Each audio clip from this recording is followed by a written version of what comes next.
I think the underwater yard signs, the elevation yard signs, are subtle, but they're weird. I mean, if that yard sign in front of my house said for rent or for sale, you may have not even noticed it. It would be normal. But the fact that there's a small, subtle yard sign that has the number 9 on it allows my neighbors to wonder, what the heck is that in your lawn? Like if it said for rent or keep off the grass or whatever, it wouldn't be a catalyst for conversation, but it is. So that little yard sign has a big job that it does. That yard sign, conceptually, is bringing Antarctica to my front door, to my lawn, because the backdrop is the Antarctic ice paintings I made in Antarctica. Literally, I took ice that threatened to melt Miami, and I melted it on a piece of paper in a lab in McMurdo Station, added some blue dye to it, and a photograph of that ice painting representing melting Antarctica is what's on the backdrop. So I have Antarctica at your doorstep. And then there's this little wave at the bottom of that with a number on top of it. And that number tells you that if that ice melts to the number of feet on that yard sign, that means your home, your front yard, is going to be inundated permanently. Not like flooding that recedes after a hurricane or after a storm surge. It's like permanent. That is now the elevation. Your elevation went from 9 to 0. Something that can happen in a little bit over a century in this home. So the first thing it does is conceptually it brings Antarctica to your house, but it has a bigger, powerful, more important role than that. And that is that you put that sign in your front home. It's not the Sierra Club, it's not the Democratic Party, it's not a political or ideological group that is informing your neighborhood and community about your vulnerability to climate. It is your next door neighbor. It is a trusted source. It is not some big political, ideological, nonprofit operation. It is you, an individual with agency.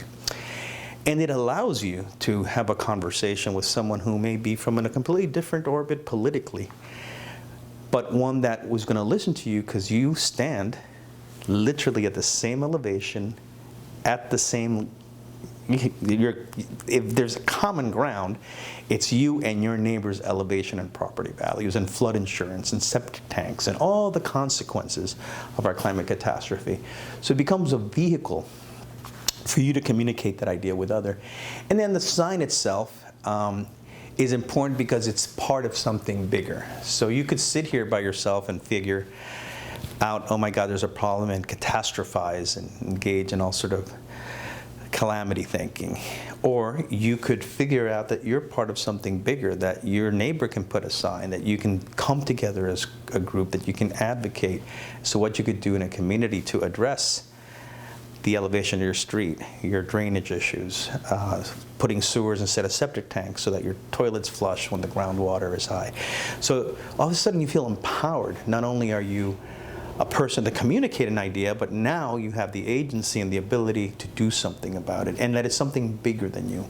So all of a sudden, this little yard sign, which also has to be created in a way that is, from a logistics point of view, something that others can put, something I'm going to put in your front yard that no one's going to steal, something that isn't require a permit to put in your front yard, something that so in my creation and development of all these processes, I look at things from different lenses and different angles to make sure that I create, that the form fits the function of what I'm trying to do here, which is engage a community to understand their climate vulnerability.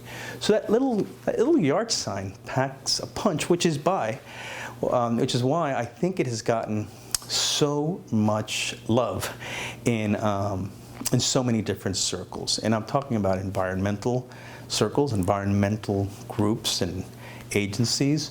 It's been featured by the White House in its 5th climate assessment, letting our nation understand what it is, that art can be a good way of communicating climate science. It has been featured by the American Academy of Arts and Sciences as, again, another creative way of helping communities understand this vulnerability that we're all facing. It won the National Academy of Sciences, Engineering, and Medicine Science Communication Award, and is the source of a solo show that I currently have at the National Academy of Science in Washington, D.C. It has been profiled, featured by major publications, the New York Times, the Washington Post, BBC, CNN, NPR. I mean, it has the Christian Science Monitor, the Herald. You know, it's a project that, because of its ability to impact and transcend and cut through all the noise that divides us ideologically, that feeds into the polarization, because it makes it personal.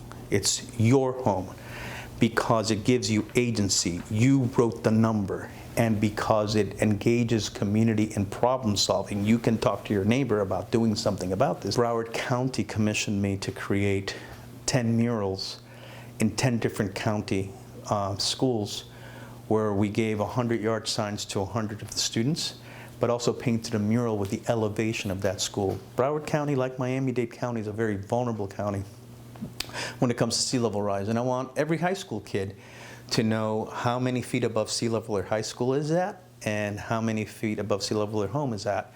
And by putting this very conspicuous number 9 in the center of their school with QR codes and a whole interactive website that lets you dive deeper and understand not only what climate solutions exist, but what kind of jobs and opportunities exist for you to be part of the solution, I begin, I think, to allow others to find hope and an antidote to despair when they begin to realize just how bad things are in South Florida.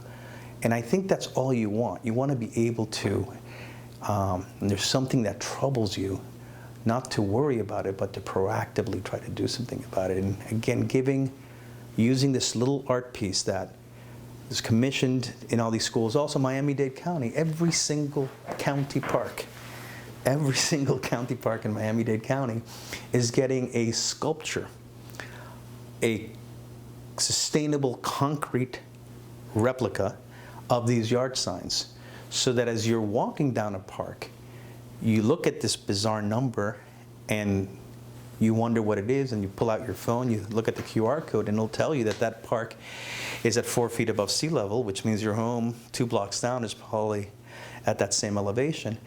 And again, it's my way, just as you walking your dog, look at the yard sign in front of my house, a parent walking with his kid down a path at a park isn't the kind of person who's going to go to a climate change summit, isn't the kind of person who's going to go to an event to talk about climate. It's just a guy who's tossing a softball at his kid, all of a sudden realizes the vulnerability of the home that he works 2 jobs to pay a mortgage on, so that that kid has some equity when he gets older. And that promise may not arrive because he and his neighbors continue to vote against their self-interests, electing people into public office who continue to use our tax dollars to subsidize fossil fuel industry to bring harm not just to us here in Miami-Dade County, but to every place where land touches water across our globe, when there are solutions, when there are clean energy solutions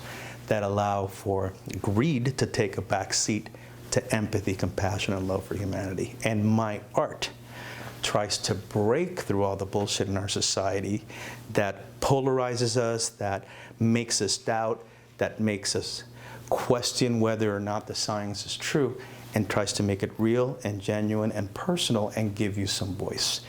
And if art can do that, then I think art has played its role. And artists who don't understand that they have that power to be able to use this universal language to affect how we grow as a civilization and how we protect the most vulnerable among us, then we're just really wasting our time. And I think that too often our cultural institutions, too often our faith institutions, definitely our business sector, our private sector institution, our educational institutions are really missing the point. I think maybe out of fear, maybe out of